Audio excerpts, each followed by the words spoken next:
নব অঙ্গীকার সামাজিক সংস্থার ৪৭তম প্রতিষ্ঠা দিবস উপলক্ষে ১৬৩তম রবীন্দ্র জয়ন্তী পালন করার উদ্যোগ নিয়েছে নব অঙ্গীকার সামাজিক সংস্থা। পাশাপাশি বস্ত্রদান সহ ছোটদের মধ্যে আর্ট প্রতিযোগিতার আয়োজন করেছে। সবাইকে, সমস্ত মিডিয়া বন্ধুদেরকে আমার শুভ নববর্ষের আন্তরিক অভিনন্দন এবং শুভেচ্ছা এবং শ্রদ্ধা জ্ঞাপন করছি। আমাদের ক্লাবের সবচাইতে বয়োজ্যেষ্ঠ অভিভাবক শ্রী অজয় কৃষ্ণ সাহা মহোদয় আমাদের মধ্যে উপস্থিত আছেন। আমাদের এই যে প্রস্তুতি কমিটি হয়েছে, যে প্রস্তুতি কমিটির মাধ্যমে আমরা আমাদের ৪৮তম প্রতিষ্ঠা বার্ষিকী দিবস উদযাপন করতে যাচ্ছি।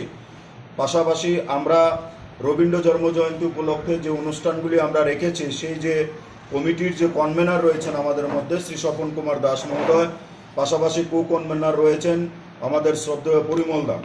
আমরা আপনাদের মাধ্যমে একটা কথাই বলতে চাই, মিডিয়া মানে সর্বশ্রেষ্ঠ ভূমিকা, মিডিয়া মানে এই জগতের সবচাইতে বড় মেরুদণ্ড, মিডিয়া মানে যে কোনো কর্মসূচিকে সারা রাজ্যের মধ্যে প্রচার করতে পারে এবং মানুষের মধ্যে পৌঁছাতে পারে।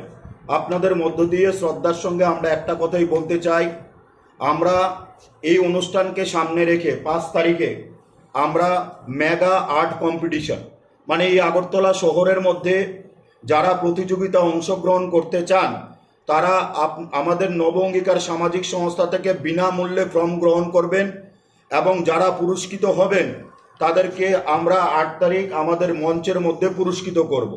পাশাপাশি আমরা মেগা মিউজিক কম্পিটিশনও রেখেছি সারা রাজ্যের মধ্যে এবং আগরতলা শহরের মধ্যে। যারাই ফর্ম নিতে চান তারা ৫ তারিখের আগে আমাদের নব অঙ্গীকার সামাজিক সংস্থা থেকে ফর্ম সংগ্রহ করে নেবেন। আমরা চাই আপনাদের মধ্যে দিয়ে আমাদের ক্লাবের বিকাশ হোক। পাশাপাশি ৮ তারিখের সকালবেলা প্রভাত ফেরি থাকছে, আপনারা সবাই উপস্থিত থাকবেন, আপনাদের কাছে বিনম্রভাবে আবেদন রাখছি।